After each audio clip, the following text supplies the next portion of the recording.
இன்னைக்கு என்ன கதை சொல்லப் போறேன்னு ஒன் லைன் சொல்றேன். அப்புறமா கதைய முழுசா சொல்றேன். ஒரு பையன் ஒரு பொண்ண கல்யாணம் பண்றான். அதுக்கப்புறம் எப்படி இந்த மாமியாரும், மருமகனும் ஒண்ணா பஜனை நடத்துனாங்க அப்படிங்கிற கதைய சொல்லப் போறேன். அதனால கதைய ஸ்கிப் பண்ணாம சப்ஸ்கிரைப் பண்ணிட்டு கேளுங்க.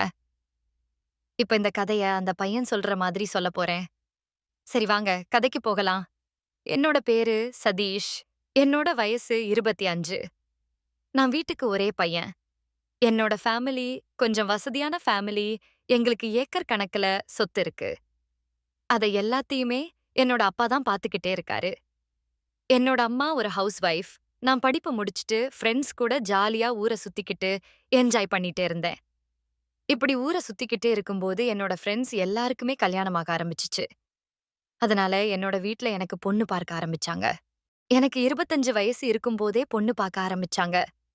ஆனா எனக்கு 28 வயசு முடியும்போது தான் எனக்கு ஒரு பொண்ணு முடிஞ்சுச்சு. இதுக்கு காரணம் அவங்களும் எங்க அளவுக்கு வசதியான ஃபேமிலி. எனக்கு அந்த பொண்ணு மேல விருப்பமே கிடையாது. வேண்டா வெறுப்பா தானே அந்த பொண்ண கல்யாணம் பண்ணேன். என்னோட அம்மா அப்பாவுக்கு புடிச்சிருந்த ஒரு காரணத்தினால நான் அந்த பொண்ண கல்யாணம் பண்றதுக்கு ஒத்துக்கிட்டேன். எங்களோட கல்யாணம் நல்லபடியா நடந்து முடிஞ்சுச்சு. எனக்கு கொஞ்சம் கூட சந்தோஷமே இல்ல.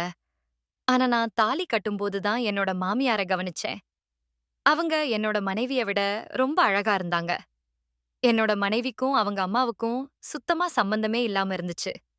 கல்யாணம் முடிஞ்சதுக்கு அப்புறமா நாங்க பஜனை பண்றதுக்கு 2 பேரும் போனோம். என்னோட மனைவி கிட்ட வாழைப்பழத்த கொடுத்து சாப்பிட சொன்னேன். எனக்கு வாழைப்பழம் சாப்பிட பிடிக்காது அப்படின்னு சொல்லிட்டாள். அதனால வாழைப்பழத்த வச்சுட்டு சும்மா அவ கூட பஜனை நடத்திட்டு இருந்தேன். ஒரு வழியா பஜனை முடிஞ்சது. இப்படியே நாங்க 6 மாசம் எப்போவாச்சும் பஜனை நடத்திக்கிட்டு இருந்தோம்.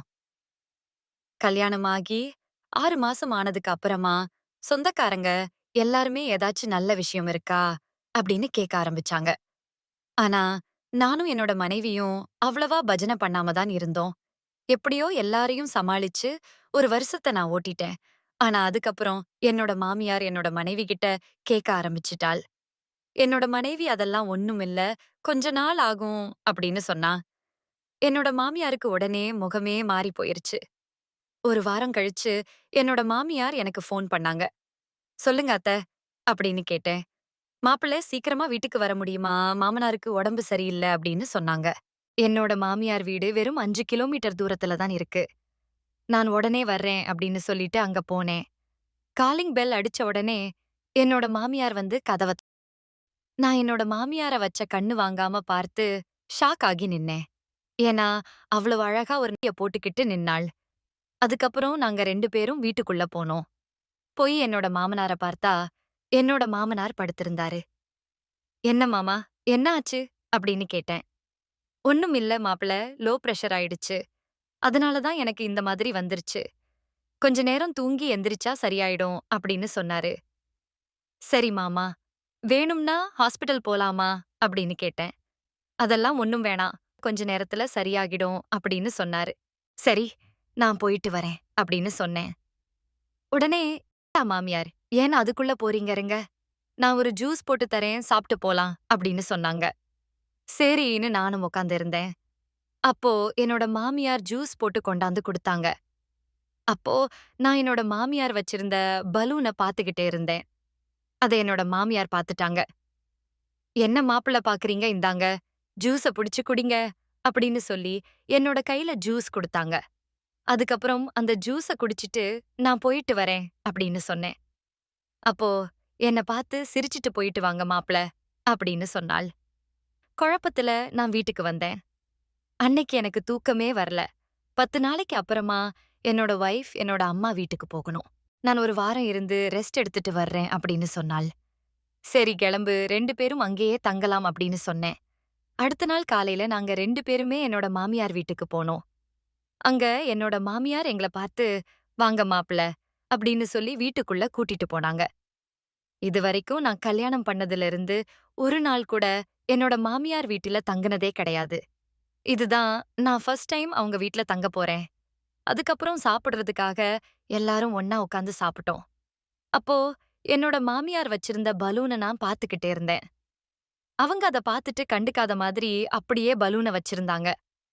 எனக்கு இத பார்த்த உடனே ஒண்ணுமே புரியல.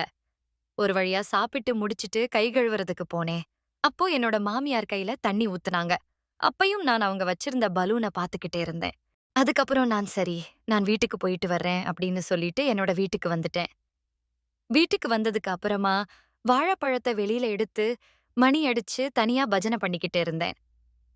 ஈவ்னிங் என்னோட வைஃப் எனக்கு ஃபோன் பண்ணாள். "ஏங்க, நைட் லேட் பண்ணாம சீக்கிரமா வீட்டுக்கு வந்துருங்க" அப்படின்னு சொன்னாள். எனக்கு இத கேட்ட உடனே ஷாக் இருந்துச்சு. ஏன்னா, இதுவரைக்கும் ஒரு நாள் கூட அப்படி என்கிட்ட அவ சொன்னதே கிடையாது. சரி, வர்றேன் அப்படின்னு ஃபோன கட் பண்ணிட்டு, நான் சீக்கிரமாவே என்னோட வைஃப் வீட்டுக்கு போயிட்டேன். அதுக்கப்புறம் நாங்க 2 பேரும் சாப்பிட்டுட்டு தூங்க போனோம். அப்போ என்னோட மாமியார் எங்க அப்படின்னு கேட்டேன். அவங்க தல வலிக்குதுன்னு தூங்க போயிட்டாங்க அப்படின்னு சொன்னாள். அதுக்கப்புறம் நாங்க 2 பேரும் பஜனை பண்றதுக்கு கெளம்பினோம். அப்போ என்னோட மனைவி ஒரு கிளாஸ்ல பாதாம் பால், பிஸ்தா, பழம் இப்படி எல்லாத்தையும் எடுத்துட்டு வந்தாள். "என்னடி, இது எல்லாம் புது பழக்கமா இருக்கு" அப்படின்னு கேட்டேன். "எங்க அம்மா தான் உங்களுக்கு ரெடி பண்ணி வச்சிருக்காங்க. நீங்க சாப்பிட்டு ரூமுக்கு போனதுக்கு அப்புறமா கொடுக்க சொன்னாங்க. அதான் நான் கொண்டு வந்திருக்கேன்" அப்படின்னு சொன்னாள். அவ அப்படி சொன்னதுமே எனக்கு அவங்க அம்மா ஞாபகம் தான் வந்துச்சு. அதுக்கப்புறம் அப்படியே நாங்க பஜனைய ஆரம்பிச்சோம். எப்பவுமே என்னோட மனைவி கிட்ட நான் வாழைப்பழத்த குடுத்து சாப்பிட சொன்னா சாப்பிடவே மாட்டாள். ஆனா, அன்னைக்கு அவளாகவே வாழைப்பழத்த எடுத்து சாப்பிட ஆரம்பிச்சாள். எனக்கு ஒண்ணுமே புரியாம இருந்துச்சு. அதுக்கப்புறம் நானும் கொஞ்ச நேரம் கழிச்சு, என்னோட வைஃப் வச்சிருந்த குத்து விளக்க எடுத்து, நல்லா தொடச்சு, வேல பாத்துக்கிட்டே இருந்தேன். அதுக்கப்புறமா, நான் அந்த குத்து விளக்குல எண்ணெய் ஊர்த்த தயாராகி, 2 பேருமே பஜனைய ஆரம்பிச்சோம். இப்படி நாங்க 2 பேரும் பஜனை பண்ணிக்கிட்டே இருக்கிறத, என்னோட மாமியார் அங்கிருந்து பாத்துக்கிட்டே இருந்தாங்க. எனக்கு அப்பதான் ஒண்ணு தெரிஞ்சுச்சு. சரி, இவங்க 2 பேரும் ஏதோ பிளான் பண்ணியிருக்காங்க, என்ன நடக்குதுன்னு, நானும் அவங்கள பார்க்காத மாதிரி பஜனை நடத்திட்டு இருந்தேன். ஒரு வழியா பஜனை முடிஞ்சதுக்கு அப்புறமா தூங்க போயிட்டோம். அடுத்த நாள் காலையில எந்திரிச்சு வெளியில வந்தேன்.